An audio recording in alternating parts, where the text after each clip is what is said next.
Hola, este es un espacio para la buena literatura. Vamos a leer cuentos de todos los géneros y de autores consagrados y de los otros, pero nunca el cuento del autor. No vamos a leer ni El gato negro de Poe, ni El hombre de la esquina rosada de Borges, ni Casa tomada de Cortázar. Trataremos de recorrer otros caminos no tan transitados. Ojalá les guste la propuesta, escuchen y sean felices.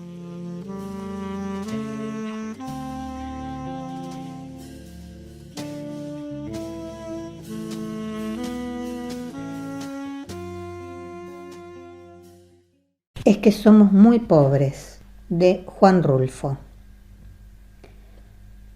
Aquí todo va de mal en peor. La semana pasada se murió mi tía Jacinta y el sábado, cuando ya la habíamos enterrado y comenzaba a bajársenos la tristeza, comenzó a llover como nunca. A mi papá eso le dio coraje, porque toda la cosecha de cebada estaba soleándose en el solar y el aguacero llegó de repente en grandes olas de agua, sin darnos tiempo ni siquiera a esconder aunque fuera un manojo. Lo único que pudimos hacer, todos los de mi casa, fue estarnos arrimados debajo del tejabán, viendo cómo el agua fría que caía del cielo quemaba aquella cebada amarilla tan recién cortada. Y apenas ayer, cuando mi hermana Tacha acababa de cumplir 12 años, supimos que la vaca que mi papá le regaló para el día de su santo se la había llevado al río. El río comenzó a crecer hace 3 noches, a eso de la madrugada. Yo estaba muy dormido y, sin embargo, el estruendo que traía el río al arrastrarse me hizo despertar enseguida y pegar el brinco de la cama con mi cobija en la mano como si hubiera creído que se estaba derrumbando el techo de mi casa. Pero después me volví a dormir, porque reconocí el sonido del río y porque ese sonido se fue haciendo igual hasta traerme otra vez el sueño.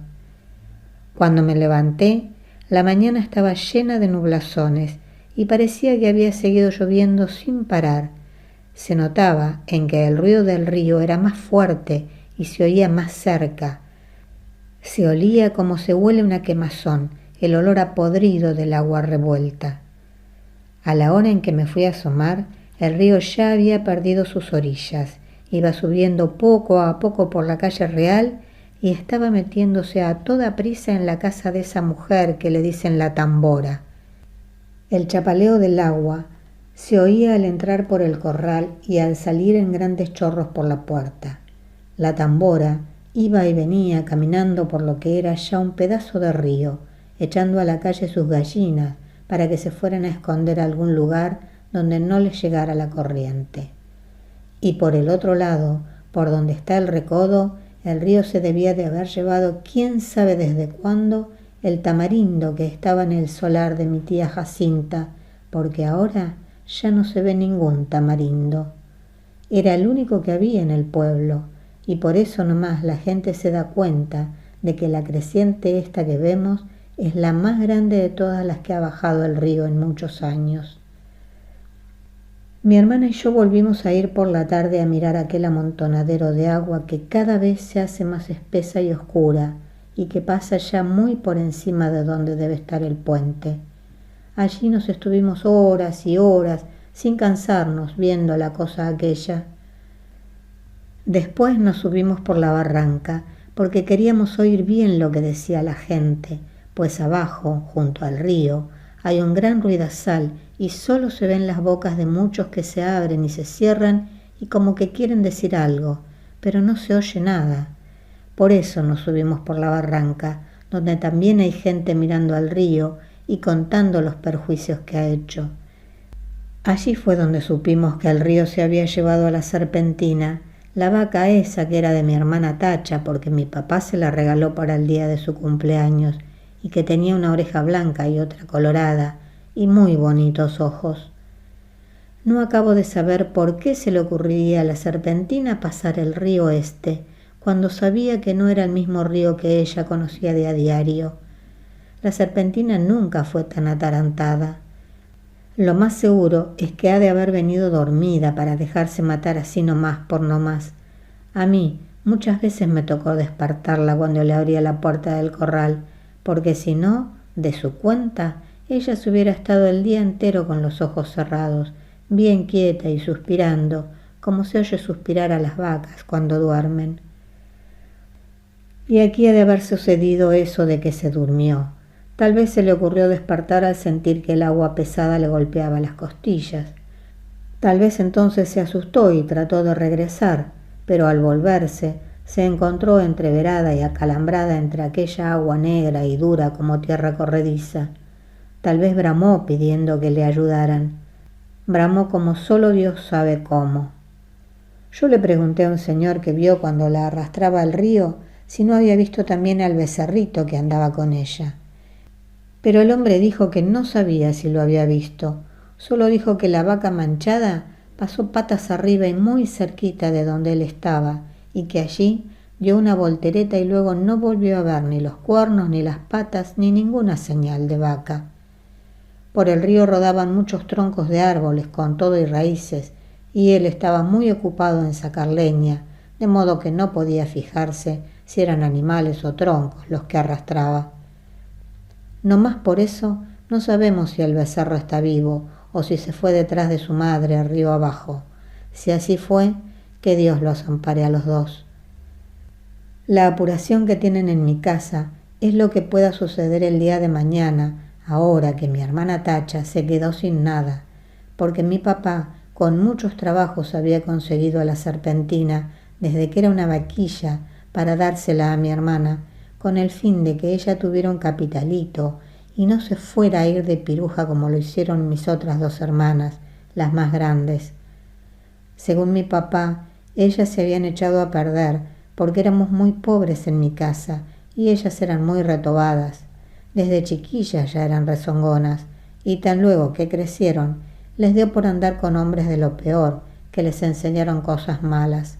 Ellas aprendieron pronto y entendían muy bien los chiflidos cuando las llamaban a altas horas de la noche.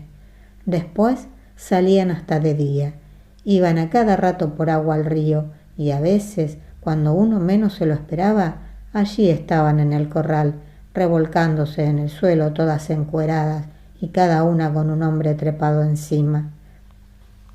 Entonces mi papá las corrió a las dos.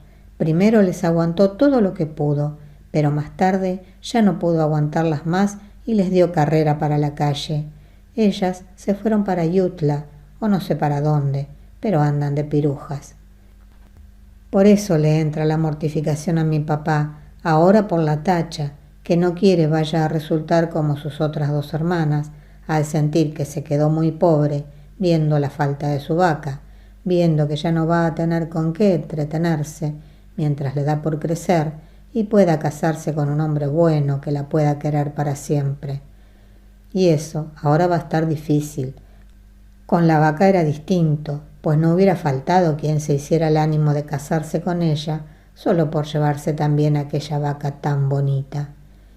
La única esperanza que nos queda es que el becerro esté todavía vivo. Ojalá no se le haya ocurrido pasar el río detrás de su madre, porque si así fue, mi hermana Tacha está tantito así de retirado de hacerse piruja, y mamá no quiere. Mi mamá no sabe por qué Dios la ha castigado tanto al darle unas hijas de ese modo, cuando en su familia, desde su abuela para acá, nunca ha habido gente mala. Todos fueron criados en el temor de Dios y eran muy obedientes y no le cometían irreverencias a nadie. Todos fueron por el estilo. ¿Quién sabe de dónde les vendría a ese par de hijas suyas aquel mal ejemplo? Ella no se acuerda. Le da vuelta a todos sus recuerdos y no ve claro dónde estuvo su mal o el pecado de nacerle una hija tras otra con la misma mala costumbre. No se acuerda, y cada vez que piensa en ellas llora y dice que Dios las ampare a las dos. Pero mi papá alega que aquello ya no tiene remedio. La peligrosa es la que queda aquí, la Tacha, que va como palo de ocote, crece y que ya tiene unos comienzos de senos que prometen ser como los de sus hermanas, puntiagudos y altos y medio alborotados para llamar la atención. Sí, dice, le llenará los ojos a cualquiera donde quiera que la vean, y acabará mal, como que estoy viendo que acabará mal. Esa era la mortificación de mi papá. Y Tacha llora al sentir que su vaca no volverá porque se la ha matado al río. Está aquí, a mi lado, con su vestido color de rosa, mirando al río desde la barranca y sin dejar de llorar. Por su cara corren chorretes de agua sucia como si el río se hubiera metido dentro de ella. Yo la abrazo tratando de consolarla, pero ella no entiende, llora con más ganas. De su boca sale un ruido semejante al que se arrastra por las orillas del río, que la hace temblar y sacudirse todita, y mientras la creciente sigue subiendo. El sabor a podrido que viene de allá salpica la cara mojada de Tacha y los dos pechitos de ella se mueven de arriba a abajo, sin parar, como si de repente comenzaran a hincharse para empezar a trabajar por su perdición.